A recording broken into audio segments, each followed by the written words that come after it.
Well, this conversation wanted to be opened today. Why we don't trust in our inner feminine and how it shows up, how to recognize it, how to heal from it. Greetings, dear friends and community. This is Katarina Satori. I just made a giant cacao elixir that comes in these beautiful coconut shells. So welcome. If you're gonna be here for the whole thing, great. And if you're going to be here for a few minutes, totally cool. I'm making an elixir. Guess what's in this bottle? A very beautiful addition to cacao. So yeah, I wanted to share with you this very powerful topic of why we don't trust our inner feminine. And I'm talking about all genders, right? So when I'm talking about inner feminine, I don't just share this message for women. We're globally awakening to the inner feminine within us, and we can call it intuition, receptivity, our ability to allow things to come to us instead of just pushing and hustling and efforting and not knowing how to relax and let go and release, right? Our inner feminine is our inner magic. It's our essence. So when we take on the physical body, we're all feminine. And I don't quote me on this, but there's like 2-3 weeks, the chromosomes divide and we choose the gender, right? The gender selection is happening according to the soul's plan. But we originate as a feminine soul, and we even have that expression, feminine soul, right? So our soul has that rich feminine quality. And why don't we trust it? And how does it show up? Give me a moment. I'll share with you from personal experience. So this live stream, one second.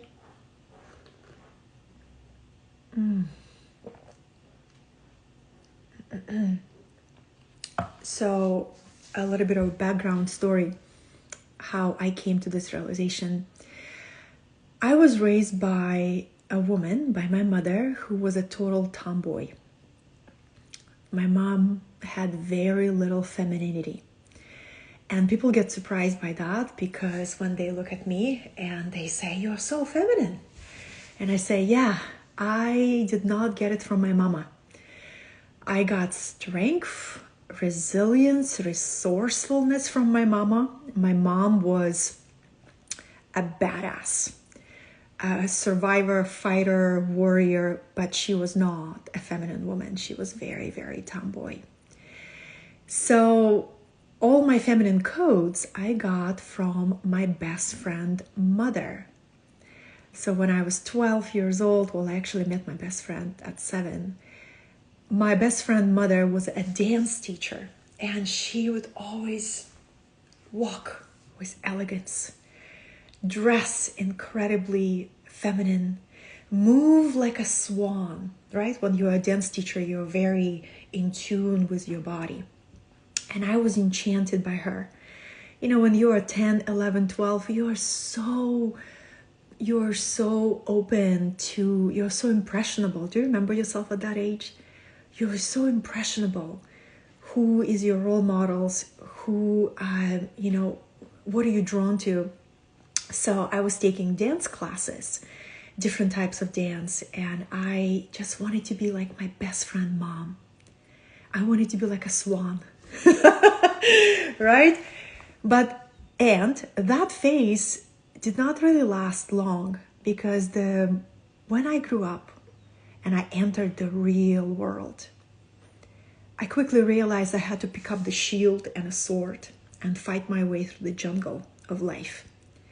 So I had to tuck away my softness, my receptivity, my femininity until the day comes where it's safe to bring it out.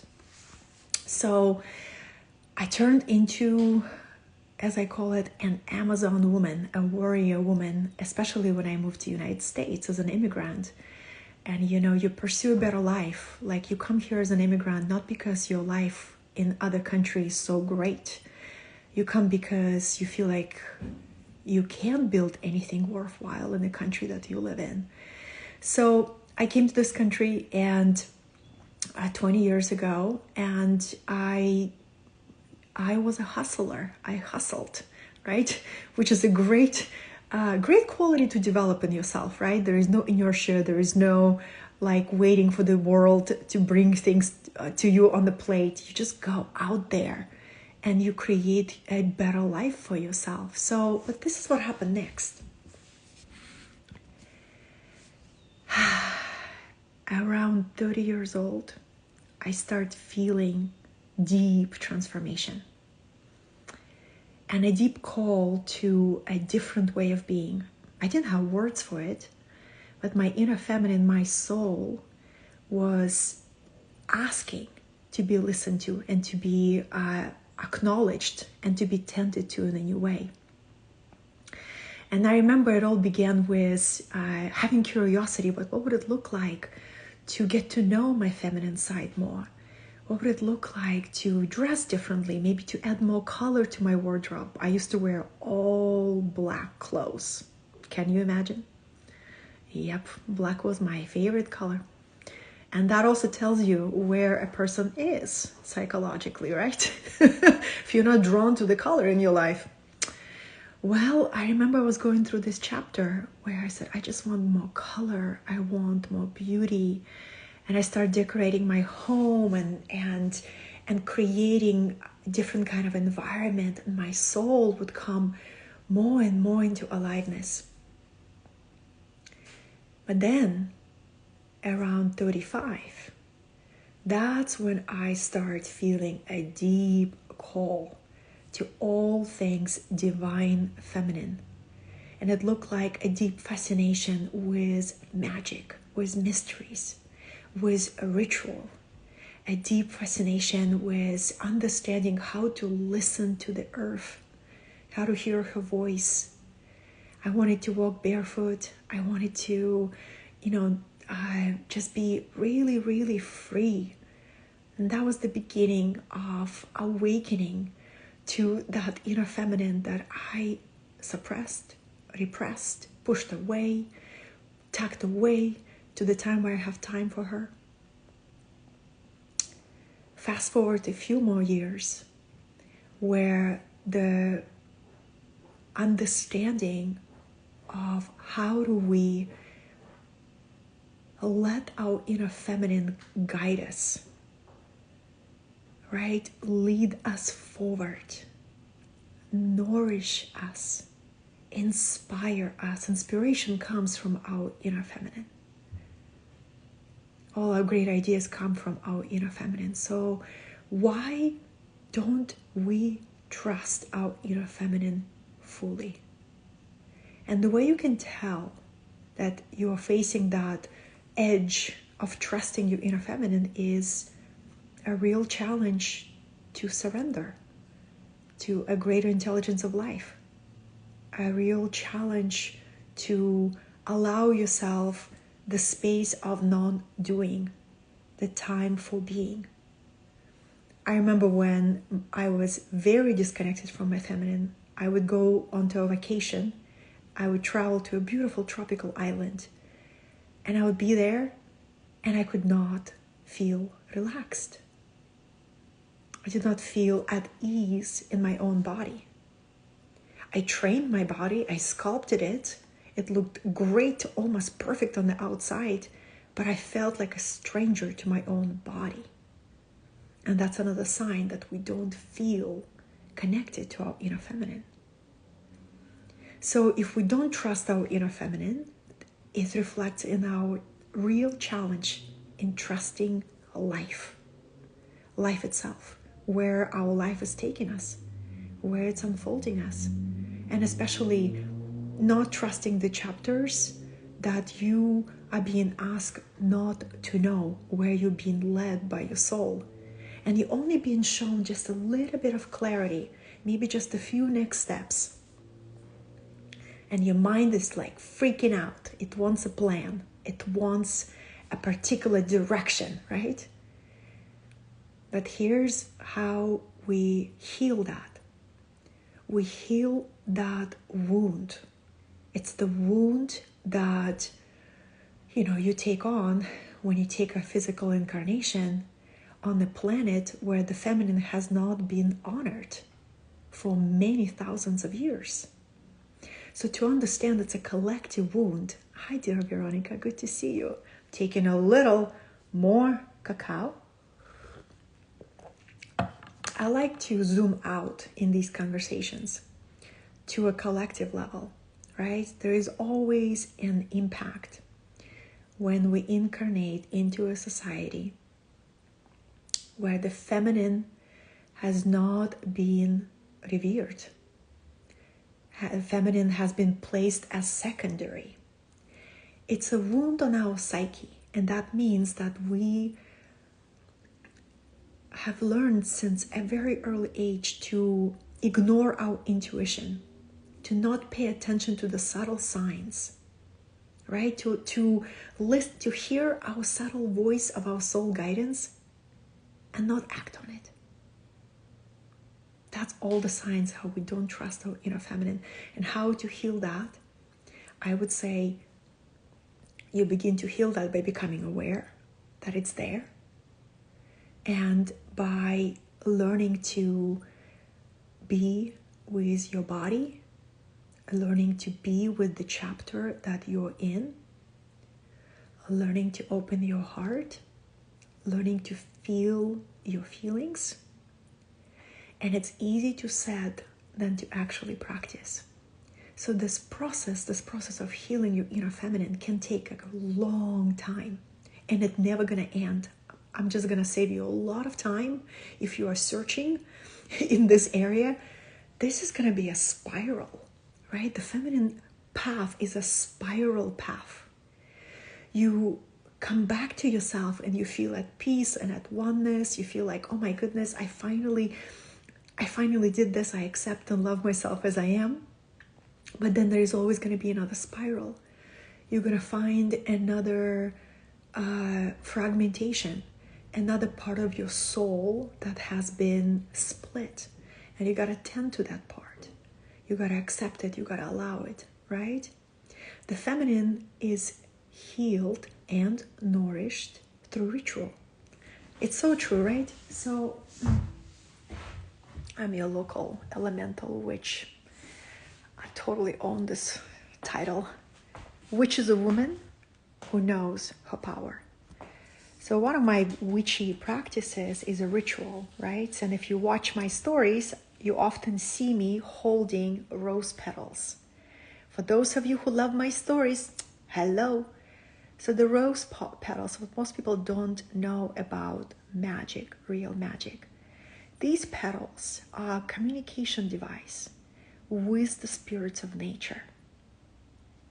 So when we are in the process of healing our intuitive self, which is another word for our inner feminine, we are drawn to ritual. We are drawn to be around other people who are on the same path, who want to have a conversation about intuition and magic and receptivity and surrender and trust of life, right? You want to be around people like that. You want to surround yourself with inspiring role models. And this is why I often talk about ancient goddesses. You see me posting different content about different goddesses, Sekhmet and Auset and Durga and Lakshmi and Lilith. It is because their story is a sacred heritage of integrated feminine that needs to be heard in a new way. So we could look up to real embodied role models, not, egoic clowns who run parts of the world, but true embodied role models. I look up to them. These are my mentors. So you start healing This is how you know you're in the process of desiring to heal your inner feminine. You're drawn to everything that is about sacred feminine, the books, the seminars, the ritual, the women's circles, the goddess circles, right? You're just drawn to it. And that means that your inner feminine is coming online. It's another word for Kundalini. And when your Kundalini awakens, that divine power, divine flame of truth, you only want what makes you feel radically alive. You only want truth in your relationships. You only want transparency. You only want authenticity. And anything else just feels like repellent to your soul.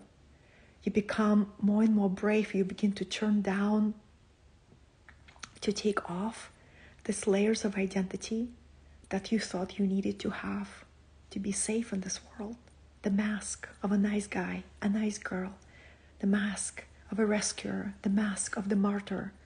You just begin to feel suffocated under those masks, and you dare to tear them down, to reveal your naked face, your face of truth.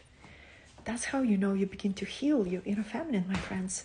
But here's the rituals, right? And so this is relevant for all of us, all genders. I love when I have conversations with men who are awakening to their inner feminine. They become, they access a whole new dimension of quality of life. When men begin to feel again, deeper, not just think about feelings, but to really feel, their energy expands. And women feel safe in their presence because they are not, bottling up their true self, holding the facade.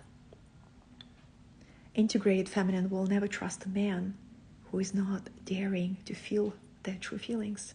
So you see, there's a lot of work for all of us in all genders, all bodies.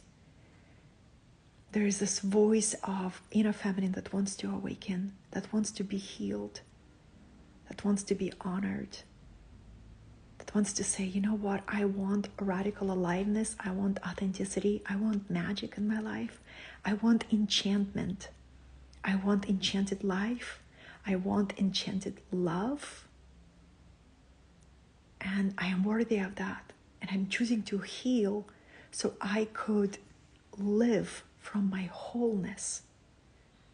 The ultimate path of the feminine, it's I playfully call it's the pathless path. It's made by walking, but the ultimate aim is wholeness, where you have nothing to prove, nothing to hide, where you're at peace with yourself and at peace with the full range of your expression, right? With your softness and your power, with your ability to surrender to life and your ability to master yourself, to meet life in its full range. I'm wildly in love with this topic because when we begin to heal the wounds of the feminine, we begin to heal the wounds of our mother, our sister, our relationships.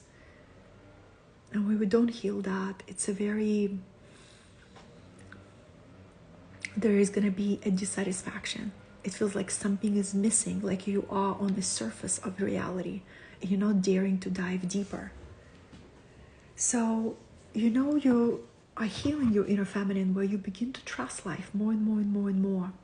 And it's so interesting. It's actually going to help you in your business and in your leadership. You become less stressed of a leader. When a leader is stressed, it's more capable of making mistakes. I'm gonna close the door, because when you think you get to hold everything on your shoulders as a leader, it affects your sleep. You start losing your peace. You become more restless, less present. When you begin to heal your inner feminine, you begin to heal your relationship with life, with the wisdom of great intelligence that is moving through you. 3 years ago, I went to Peru with my first group of 20 people who came from all over the world for a spiritual pilgrimage to Sacred Valley. It's a big experience, right? And I had so many amazing people there. Some were spiritual healers, leaders, conscious entrepreneurs, epic group. One of the persons at that retreat, I gave everybody a private session with me as a gift. And this one retreat attendee comes to have a session with me. And he says, Katarina, I just have one question. How did you do it? And I say, what do you mean? Well, how did you bring such perfectly aligned group of souls, such geometry, each person reflecting a unique facet of this group? And I said, oh, I had nothing to do with it. He said, what do you mean? I said, I simply got out of the way and I practiced radical trust in the way how Divine Mother brought this group together. So when we heal our inner feminine, we begin to tap into the profound ability to become so attuned to the flow of life that we don't get in the way of the flow. We merge with the flow. We become the flow. And when we learn to trust our inner feminine, we become more and more and more at ease, being receptive, being able to receive. And that restlessness, that a result of this collective trauma that we all have been through, of being born into a society where the feminine collectively has not been honored in a long time. That trauma, you begin to heal it and to heal it and to heal it. You begin to become more relaxed human being. And it doesn't mean that you're going to lose your direction, your drive, your visionary ability. I remember I had that fear. What if I become more receptive? What if I let go? Will it mean that I'm going to lose my drive? That I'm going to lose my ambition? I was in for a surprise. Because ambition got upgraded to devotion. And that is a much more higher frequency energy to move through the world. Ambition is very self-will. Devotion, it's you and entire universe backing you up. That's the gift of healing your inner feminine. I find it's really profound. Oh, time for my cacao.